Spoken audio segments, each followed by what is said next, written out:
Nos últimos vídeos, nós falamos a respeito da similaridade que existe entre o deserto que o Israel da antiga aliança passou com o deserto que o Israel da promessa, o Israel da nova aliança passará.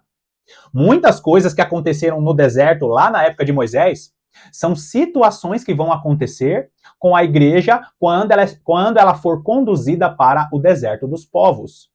Deus está preparando uma igreja para falar face a face com sua igreja no deserto, no período mais escuro em que essa humanidade viverá. Quando a igreja estiver no deserto, ela também estará sendo conduzida pelas duas testemunhas, um grupo específico de pessoas que estarão sendo usados com poder e autoridade aqui nessa terra, promovendo maravilhas, promovendo o poder de Deus para que a igreja que está dormindo veja e para que este mundo veja a graça de Deus sobre essas testemunhas. Só que esse poder que Deus estará revestindo essas testemunhas, esse poder, essa unção, ele tem um preço. E é sobre isso que eu quero falar no vídeo de hoje. Ainda sobre as testemunhas do Senhor no tempo do fim, pagando um preço para receber esse poder e essa autoridade do nosso Deus. Seja muito bem-vindo a mais essa meditação do canal A Lâmpada para os Meus Pés.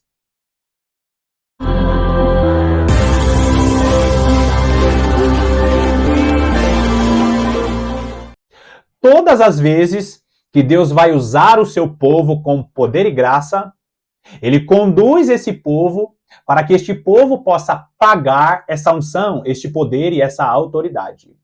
Você sabia que Deus vai te conduzir a pagar a sua unção, a pagar a autoridade que Ele tem sobre a sua vida? E quando eu falo a respeito de pagar a unção, eu não estou falando a respeito do dinheiro ou da moeda deste mundo. Na verdade, quando nós estamos para receber autoridade e poder do Senhor, nós recebemos ou estamos para receber um poder e uma autoridade que é espiritual. Então, se aquilo que eu vou receber do Senhor é espiritual, a moeda de troca ela também precisa ser espiritual. Queridos, a unção do Senhor, a autoridade do Senhor tem um preço. E nós precisamos pagar esse preço para que Deus nos use com poder e graça. A salvação em Jesus Cristo, ela é gratuita, é dom de Deus. Só que para você receber o favor de Deus, sendo usado com poder e graça, com autoridade, você precisa pagar um preço. Agora, vai lá comigo primeiro em Mateus capítulo 25. Mateus capítulo 25, nós vamos ler dos versículos 6 a 9. Aqui está a parábola das 10 virgens, e como eu tenho falado aqui, a parábola das 12 virgens. É uma parábola que é extremamente escatológica e nos dá várias indicações das coisas que vão acontecer no final dos tempos. Agora, essa é uma parábola riquíssima. A parábola, ela trata essencialmente da última semana de Daniel, do período chamado de Festa das Trombetas. Quando nós olhamos para o ensino das 7 festas do Senhor, nós vemos que o cumprimento profético da festa das trombetas é a grande tribulação, é a última semana de Daniel. E a parábola das 10 virgens, ou a parábola das 12 virgens, nos ajuda a compreender que realmente é dessa maneira. Eu vou deixar aqui na descrição, mais uma vez, o link sobre o ensino das 7 festas do Senhor, que fala a respeito dessas 7 festas como tempos determinados de Deus, nos mostrando que a igreja passará por todas as festas. E a festa das trombetas, que é a última semana de Daniel, a igreja estará na grande tribulação, porque a igreja passa de maneira profética por todas as festas. Agora, nós vamos ler aqui o finalzinho da parábola das 10 virgens, nós vamos ler dos versículos 6 ao versículo 9, e aqui tem situações importantíssimas para que entendamos o que é pagar o preço dessa unção. Qual é o dinheiro que nós temos que dar ao Senhor, qual é o valor que nós temos que pagar para receber esse poder e essa autoridade. É importantíssimo que você conheça o ensino das 2 casas de Israel, como eu tenho falado, e que você conheça a parábola das 10 virgens. Faça uma leitura antes, pausa o vídeo aí. Eu estou congelado na sua tela, pausa, e releia a parábola das 10 virgens. Combinado, então? Então vamos lá, Mateus capítulo 25, dos versículos 6 a 9, que diz assim: Mas, à meia-noite, ouviu-se um grito. Eis o noivo sair ao seu encontro. Nós estamos falando da última semana de Daniel. Eu repeti, eu falo isso muito, eu cito muito essa parábola aqui no canal, porque o período da meia-noite está falando sobre um período. Na verdade, o horário da meia-noite está falando sobre um período da história. Quando você olha para as 24 horas do dia, nós sabemos que o período mais escuro daquelas 24 horas é o horário da meia-noite, e isso acontece na maior parte dos países. O ápice da noite, o ápice da escuridão, em um período de 24 horas, é representado pelo horário da meia-noite. Na maior parte dos países, esse é o momento mais escuro daquelas 24 horas. Quando o texto fala sobre a meia-noite, ele está falando sobre o período mais escuro que essa humanidade vai viver. Nós olhamos ali, ouviu-se um grito, e você sabe muito bem, o texto aqui de Mateus foi escrito em grego, mas aquele que estava ministrando a palavra era a própria lei. Quando ele fala sobre grito, ele está falando sobre um momento de anúncio. Anúncio na palavra de Deus é o momento em que a igreja estará anunciando a volta de Jesus. Agora, não foi falado grito aqui de maneira...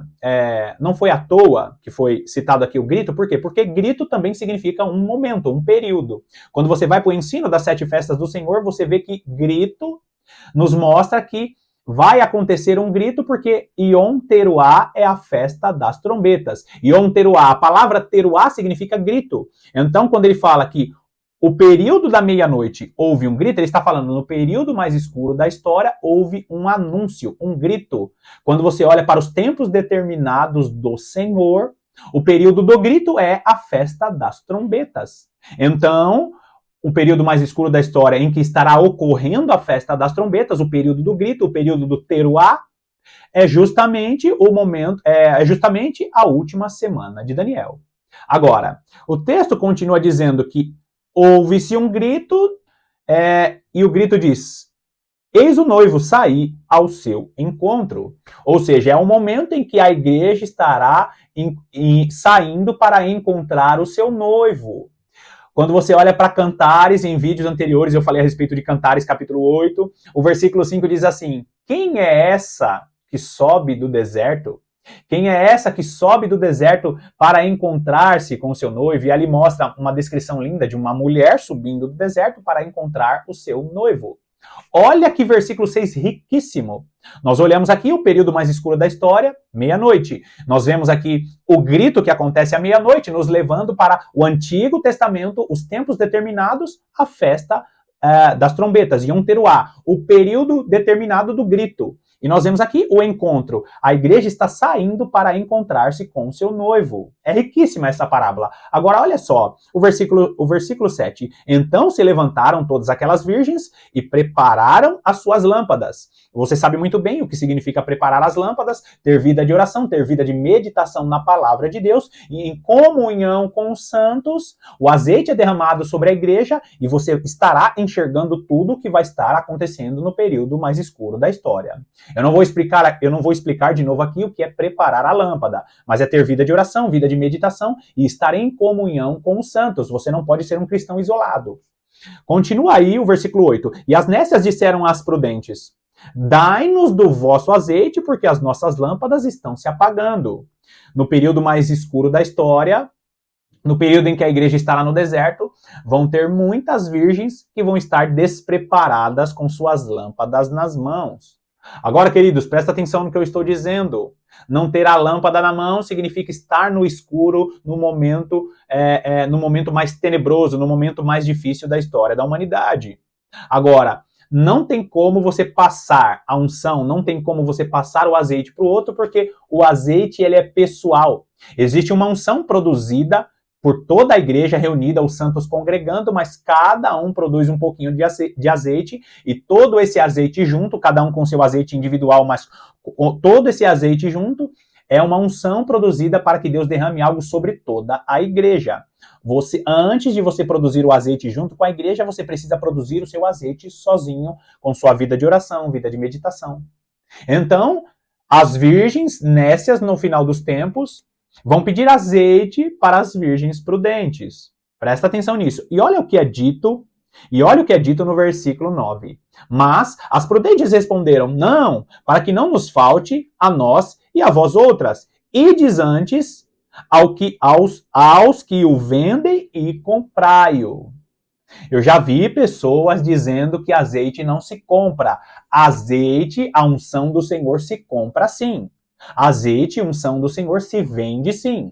Só que não é com a moeda neste mundo, não é com o propósito egoísta, o propósito não é para benefício próprio.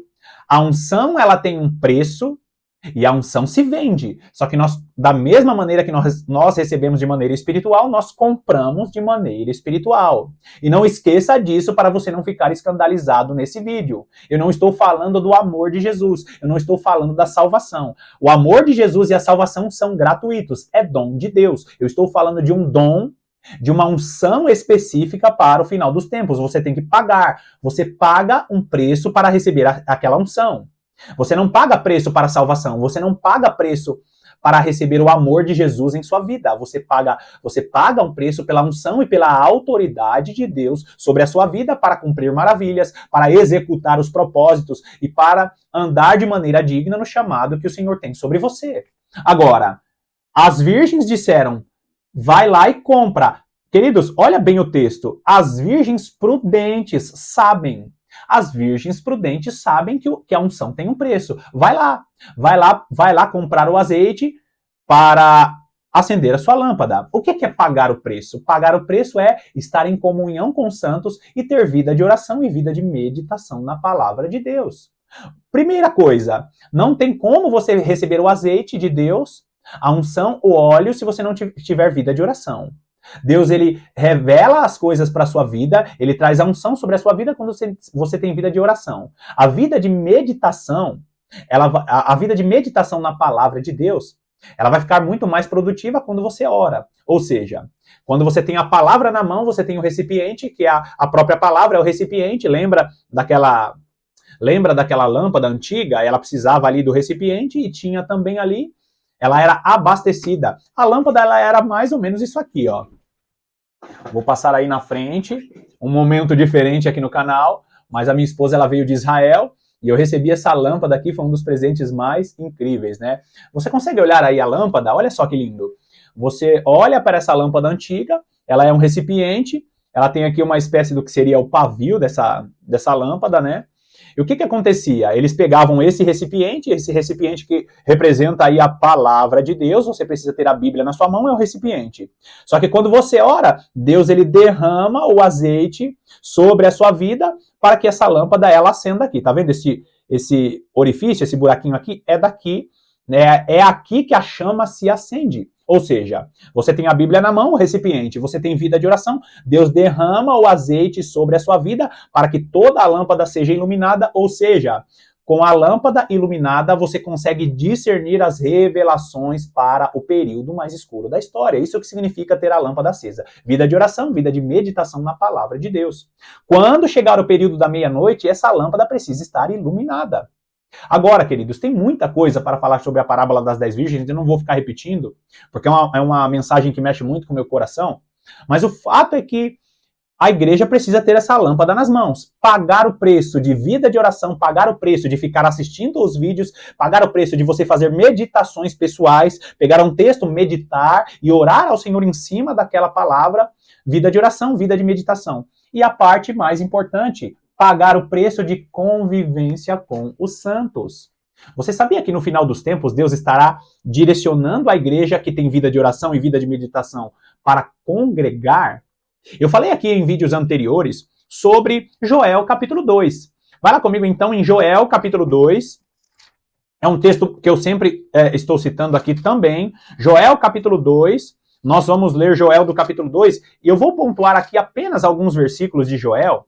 E eu peço a gentileza, se possível, tenha a sua Bíblia na mão ou confira depois, porque, mais uma vez, Joel é um profeta extremamente escatológico.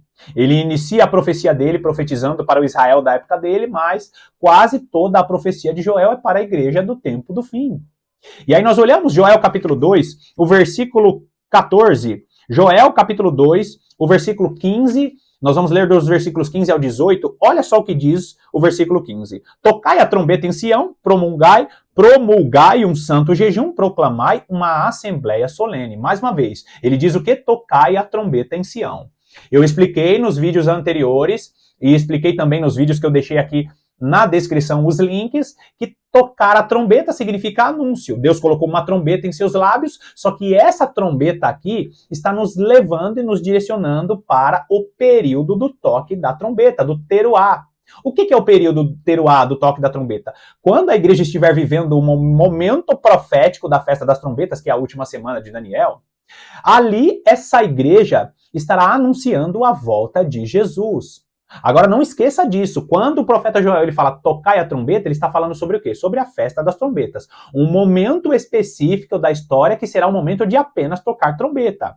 A igreja estará ali na grande tribulação, ela não vai poder comprar e vender porque não vai poder trabalhar. Só vai poder trabalhar, só vai poder usufruir das coisas deste mundo aqueles que estiverem à marca da besta. A igreja, nos 3 anos e meio finais, estará ali exclusivamente para pregar a palavra e estará no deserto, a maior parte dos cristãos estarão no deserto, em lugares ermos, sendo sustentados pelo próprio Deus. O justo viverá pela fé, agora será literal.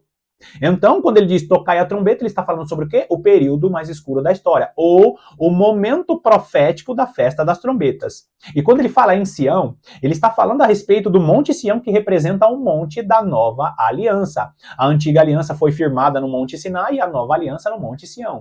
Ele está falando para quem? Para o povo do tempo do fim. E o texto é muito rico porque ele diz o quê? Promulgai um santo jejum.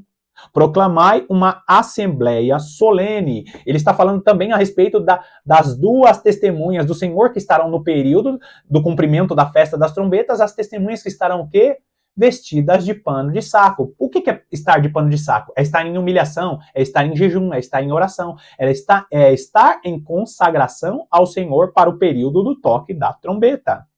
Olha o versículo 16. E aqui ele continua dizendo, porque essa unção para o período da grande tribulação, essa unção ela tem um preço. E qual que é o preço? Congregai o povo, santificai a congregação, ajuntai os anciãos, reuni os filhinhos e os que mamam, sai o noivo da sua recâmara e a noiva do seu aposento. Está dizendo que quando estiver muito perto deste momento do encontro do noivo com a sua noiva, quando o Senhor se levantar de seu trono e a noiva estiver subindo do deserto, que é aquela mensagem maravilhosa de Cantares, capítulo 8, quando a noiva se levantar e estiver subindo do deserto, e quando o noivo levantar-se do seu trono para acontecer o encontro nos ares, o que precisa acontecer antes disso? Nós precisamos congregar o povo, santificar a congregação, ajuntar os anciãos, reunir os filhinhos. Ou seja, no período do deserto, a igreja será obrigada, será conduzida a pagar o preço da unção.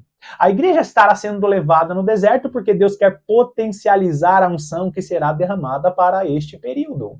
Muitos cristãos que vão estar no deserto, vão estar ali bicudos, vão estar ali murmurando, mas muitos servos do Senhor vão aprender a pagar esse preço da unção no deserto, passando algumas dificuldades, passando as dificuldades que tem no congregar, no estar junto com os irmãos. Às vezes nós não entendemos porque nós temos tantas dificuldades na convivência com outros santos, porque na realidade os irmãos que nós congregamos, que nós convivemos, são ferramentas do Senhor, e essas ferramentas eles são ferramentas, nós somos limados, e assim como Provérbios fala, né, que assim como o ferro se afia com ferro, assim como o ferro se afia com ferro, né, ou assim como o ferro se afia com ferro, o companheiro prepara o outro companheiro, ou seja, o ferro ele vai se afiando, né, os ferros vão se afiando, vão ficando ali cada vez mais preparados para a função deles.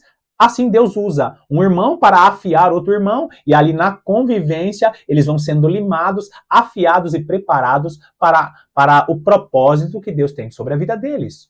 Então, queridos, quando Deus fala para você, vai congregar, prepara sua lâmpada e vai congregar, e você não ouve isso, quando chegar o momento do deserto, Deus vai te obrigar a pagar o preço, porque Deus ele está vendendo um azeite. E esse azeite vendido, querido, entenda bem a linguagem da parábola das 10 virgens e a confirmação aqui no profeta Joel.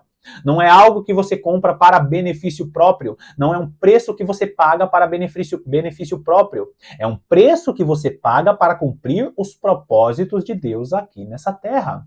As dificuldades, algumas situações que você passa na sua vida, é um preço que você está pagando pela autoridade que será derramada sobre você. Agora, olha só o que diz o versículo 17. Chorem os sacerdotes, ministros do Senhor, entre o pórtico e o altar, e orem, poupa o teu povo, ó Senhor, e não entregues a tua herança ao opróbrio, para que as nações façam escárnios dele. Porque hão de dizer entre os povos, onde está o seu Deus? E ele começa a citar aqui grupos de pessoas específicas que devem estar neste momento de oração, de congregação. Ele cita sacerdote, ele cita ministros do Senhor, aqueles que estão entre o pórtico e o altar, ou seja, a santificação não é só para aquele que é sacerdote hoje na Nova Aliança, não é só para o pastor, não é só para o apóstolo, não é só para o profeta. A santificação é para todos aqueles que participam, que fazem parte da congregação. E por que a igreja do tempo do fim vai ter que orar? Poupa o teu povo, Senhor, poupa o teu povo. Porque a igreja estará sendo perseguida no período mais escuro da história. Olha o versículo 18. Então o Senhor se mostrou zeloso da sua terra, compadeceu-se do seu povo. Aqui, o profeta já está fazendo uma transição, porque quando acabar o período da grande tribulação, Deus estará glorificando o seu povo, Deus estará glorificando a sua igreja e estará também restaurando toda a nação de Israel. E aí tem ali o estudo do reino milenar, que é o reino de Cristo na terra, e esse é um tema para vídeos futuros. O que é importante aqui? Que a igreja será conduzida ao deserto, e antes até do deserto, a igreja estará sendo conduzida para pagar o preço dessa unção. Porque essa igreja estará sendo usada com grande poder e com muita graça para o período do fim. Agora, queridos, quando nós olhamos ainda no profeta Joel, nós vemos que quando essa igreja congregar, Deus estará promovendo algumas situações. Olha só, vai lá comigo agora, pula lá comigo, no versículo, vamos ler o versículo 20, diz assim: mas o exército que vem do norte, eu o removerei para longe de vós, lançá-lo-ei em uma terra seca e deserta, lançarei a sua vanguarda para o mar oriental, e a sua retaguarda para o mar ocidental. Subirá o seu mau cheiro e subirá a sua podridão, porque agiu poderosamente. Primeira coisa, ele não está falando aqui de um reino apenas terreno. Ele está nos levando para o período da grande tribulação e o reino do anticristo. Irmão Paulo, como que você sabe de tudo isso? Primeira coisa, ele fala sobre o reino do norte. Geralmente o reino do norte, que vem do norte de Israel, geralmente são reinos que oprimem e oprimiram o Israel que nós conhecemos hoje, o Israel terreno. Agora, queridos, geralmente o mal ele vem do norte. Geralmente o homem que maquina o mal contra o Senhor, ele vem do norte de Israel. Você vai ver que os povos, né, que vão estar ali oprimindo Israel, que vão estar cumprindo ali a aflição de Jacó, são povos que vêm da região norte de Israel. Geralmente o mal vem do norte de Israel. Esse é o primeiro ponto. O segundo ponto, ele fala sobre o quê? Sobre o mau cheiro que subirá, a podridão que subirá, porque Deus estará julgando as nações que fizeram aliança com o anticristo. Nós vemos ali o relato da queda da grande Babilônia. Nós vemos ali o relato também quando Deus ele estará julgando o anticristo, o falso profeta, que fala também sobre este mau cheiro que vai estar subindo quando Deus julgar todos esses que foram inimigos de Deus. Olha o versículo 21. Não temas a terra, regozija-te e alegra-te, porque o Senhor faz grandes coisas. Agora, queridos, se esse texto de Joel é apenas para a época de Joel, por que o texto está dizendo regozija-te, alegra-te, ó terra? Porque este será um momento em que toda a terra sofrerá com a aflição que o anticristo estará promovendo. Você consegue ver aqui que Joel começa a profetizar para o Israel da época dele, e Deus expande a profecia para um tempo futuro, para o período da igreja, e também para o período em que a terra estará sofrendo essa grande aflição. Nós vemos em vários momentos da história que Israel foi oprimido, só que aqui ele está falando sobre uma opressão a nível mundial, uma opressão ao nível de toda a terra. Olha o versículo 22. Não temais, animais do campo, porque os pastos do deserto reverdecerão, porque o arvoredo dará o seu fruto, a figueira e a vide produzirão com vigor. Ele fazendo promessas a respeito do reino milenar. Alegrai-vos, pois, filhos de Sião, regozijai-vos no Senhor, vosso Deus, porque ele vos dará em justa medida a chuva, fará descer como outrora a chuva temporã e a chuva serôdia. Mais uma vez o texto nos mostrando que é uma profecia para o tempo futuro. Por quê, queridos? Porque a chuva temporã, na palavra de Deus, a chuva serôdia, são linguagens da agricultura que Deus usou e Deus usa para nos mostrar o derramar do Espírito do Senhor. Na agricultura, no calendário agrícola, eles tinham ali tudo marcado, tudo certinho, porque a chuva temporã eram as primeiras chuvas que caíam no ano para regar aquela semente que tinha sido plantada. Então caía a semente era plantada, caía a chuva temporã, e ali, para fazer aquela semente virar um fruto. Só que tinha as últimas chuvas, que eram as chuvas serôdia, que eram chuvas para amadurecer o fruto. Grava bem isso, maturidade do fruto. Na última semana de Daniel, ou um pouquinho antes da última semana de Daniel, vai estar caindo as últimas chuvas, que é para o amadurecimento da igreja. As primeiras chuvas caíram na época dos primeiros discípulos. Na época dos primeiros discípulos, a chuva temporã.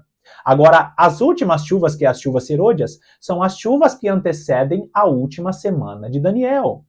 Por isso que você tem que pagar o preço para receber os benefícios das últimas chuvas. A unção, a autoridade. Agora, queridos, presta atenção nisso. Ele diz, alegrai-vos, filhos de Sião, porque vai cair a chuva temporã e a chuva serôdia. As eiras se encherão de trigo e os lagares transbordarão de vinho e de óleo. Mais uma vez, a linguagem da agricultura para falar o quê? Que Deus estará transbordando a sua igreja, que é o trigo, que Deus estará transbordando os lagares de vinho, e a unção do Senhor, que é o óleo. Na palavra de Deus, trigo é a igreja, lagares transbordarão de vinho é a esperança para a igreja, que Deus estará redimindo o seu povo e estará pisando as nações no lagar de sua ira. E quando ele fala sobre o óleo transbordando, ele está falando sobre a unção do Senhor. Tem uma promessa aqui para a prosperidade do reino de Cristo, e também tem uma promessa sobre a restituição que Deus estará fazendo, promovendo a unção e a graça dele sobre a igreja do tempo do fim. Então, queridos, existe algo a ser pago para receber essa unção. Vai e compra o teu azeite, porque ainda nós temos tempo para comprar esse azeite. Na parábola das 10 virgens, as virgens imprudentes não tiveram tempo para comprar essa unção, porque nós temos que nos colocar na rota dessa autoridade, desse poder que será derramado sobre a igreja. Agora, queridos, mais uma vez, o versículo 28, presta atenção nisso, que é um texto escatológico. Joel capítulo 2, versículo 28. E acontecerá depois do quê?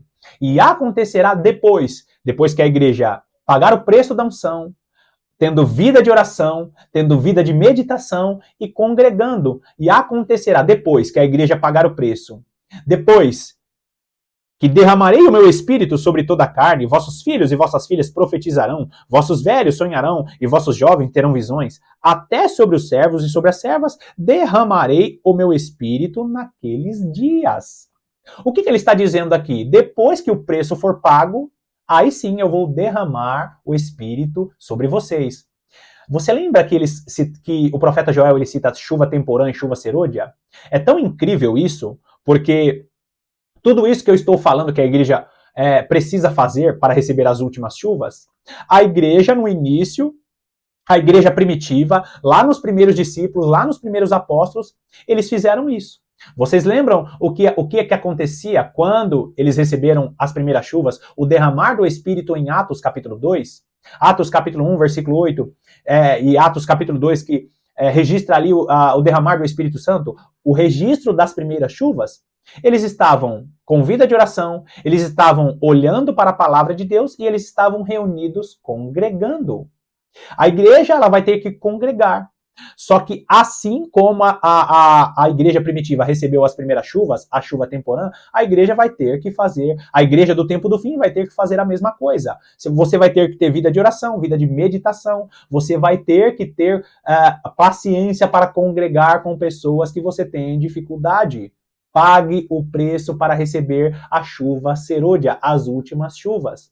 A igreja está sendo conduzida a pagar o preço para participar do último e grande avivamento, o derramar do Espírito do Senhor para o final dos tempos. E o texto, ele continua: mostrarei prodígios no céu e na terra, sangue,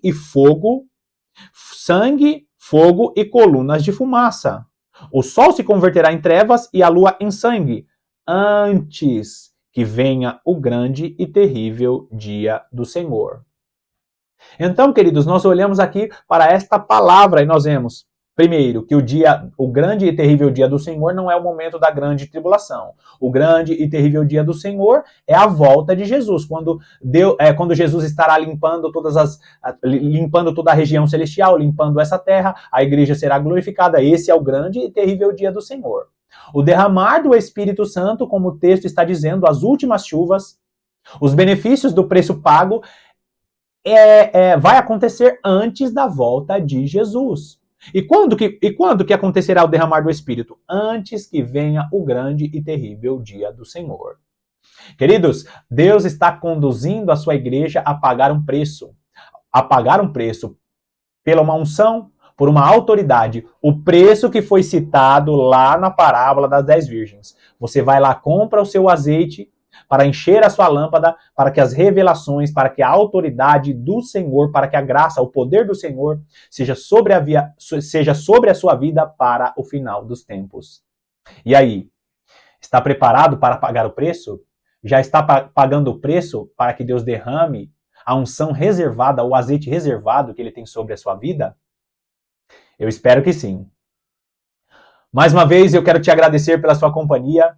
Que Deus te abençoe poderosamente e eu estou aqui te aguardando para as próximas meditações.